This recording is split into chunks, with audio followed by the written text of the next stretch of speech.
What's up guys, it's the Hunter Project here. Welcome to my channel where you'll find Monster Hunter news, builds, playthroughs and everything in between. Be sure to smash the like, subscribe buttons if you do enjoy. It is extremely appreciated as we make our way to 400 subscribers, and my statistics have shown that over 93% of you guys who watch my videos have not subscribed. So it'd be extremely appreciated if every single person watching this video could consider hitting that red button if you haven't already, and of course only if you do enjoy, and stay tuned for a lot more consistent Monster Hunter content. Don't forget to join our Discord, link is at the top of the description, and without wasting any more time, let's get right into the video.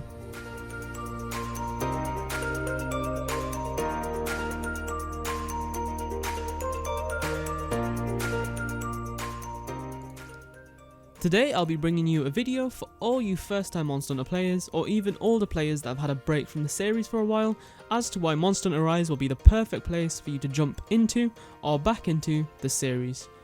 Comment down below if you are looking to get Monster Hunter Rise as your first Monster Hunter title, and for any players returning to the series after a long time, let me know what made you jump back into Monster Hunter, and I look forward to reading all of your comments. Monster Hunter Rise will be releasing in less than 6 weeks, and the hype for this game is definitely racking up to insane altitudes. Many more new players are finding their way to the series, and many may have already had their eye on the series from Monster Hunter World, but of course had to wait for a Switch installment due to not owning a platform capable of running World. And being 100% real with you guys, Monster Hunter Rise is by far easily the best entry point to the series, and that is quite expected, as if you have kept up to date with the series, Capcom has gradually become more and more user friendly, which was definitely one of the weaker aspects of the older entries, as I remember back in the first 3 generations of Monster Hunters and how vague the mechanics of the game were, and I've had many friends who have fallen off the franchise back at Freedom Unite and 3 Ultimate due to them not knowing what to do, which is understandable to an extent, as many gamers do prefer a game that guides them through more clearly, so they always know what's expected of them without having to figure it out for themselves, as Monster Hunter definitely was lacking on that aspect when it first was introduced. There are many things that Capcom have introduced to Rise, as well as brought over from Generation 4, as well as the predecessor world, that can help the player in-game, as well as guiding them through the story.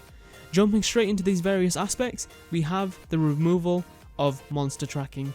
So originally, monster tracking was done via a paintball mechanic, where you throw a paintball at the monster, and then it would appear temporarily on your minimap. And then in the entry prior to Rise, we got the Scoutfly system, where you would discover tracks in order to find the monster's location, and this is now all no longer necessary in Rise, as you no longer have to worry about finding the monster, as all monsters will be visible on the map from the get-go. However, there will be question marks initially until discovered for that specific quest. This means, as the player, you are able to waste less time locating the monster, and more time on how you approach the monster, knowing where it is.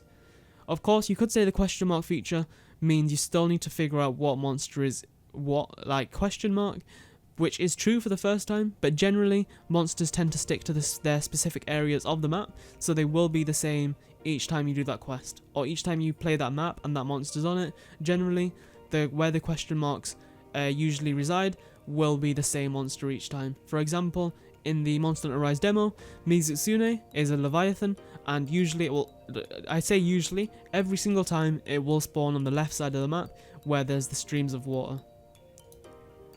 Another area that they made much more user friendly is the user interface for the Armory.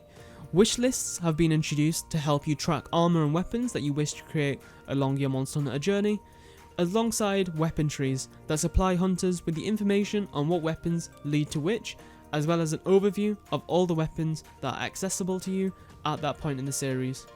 This means you'll no longer need to look it up on the internet, as many of us had to do in the past when creating weapons that we want that are quite far down their upgrade lines. So that's just a nice little thing that they've added to reduce that time outside of the game to help you play the game.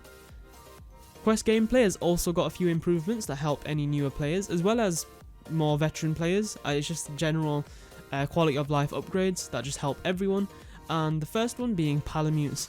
and this is their debut game.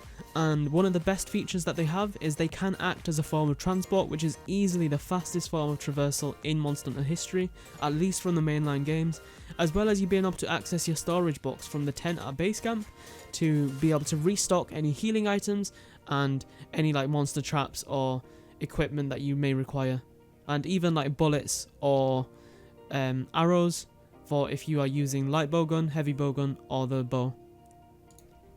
And finally, of course, we have the Wirebug, which allows you to be a lot more agile and more easily position yourself to be in the least dangerous location possible, which is definitely one of my favourite locations, at least favourite moves using the Wirebug. The producer of the game did say that it will take quite a while to get used to it, but just from playing the demo, I feel like I got a really good grasp of how I should be using it, and I definitely think it will help out a lot more newer players, especially the recovery ability, where if you get knocked down, if you have a Wirebug charge up, you can just hit 2 buttons and you'll get out of that dangerous spot. Of course, you'll still get the damage taken, but you'll be able to put yourself in a spot where you can quickly heal up. So that's definitely one of the coolest areas that I think the Wirebug has, and there's many others, but I feel like this is probably the most user-friendly and beginner-friendly aspect of the Wirebug.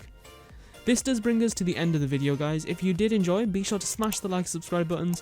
It is extremely appreciated as we make our way to 400 subscribers. And let me know down below if Monster Hunter Rise will be your first Monster Hunter. And also let me know if you subbed watching this video, as I would love to know that and read all of your comments. Don't forget to join our Discord, link is at the top of the description. And thank you all so much for watching. I'll see you in the next one. Bye.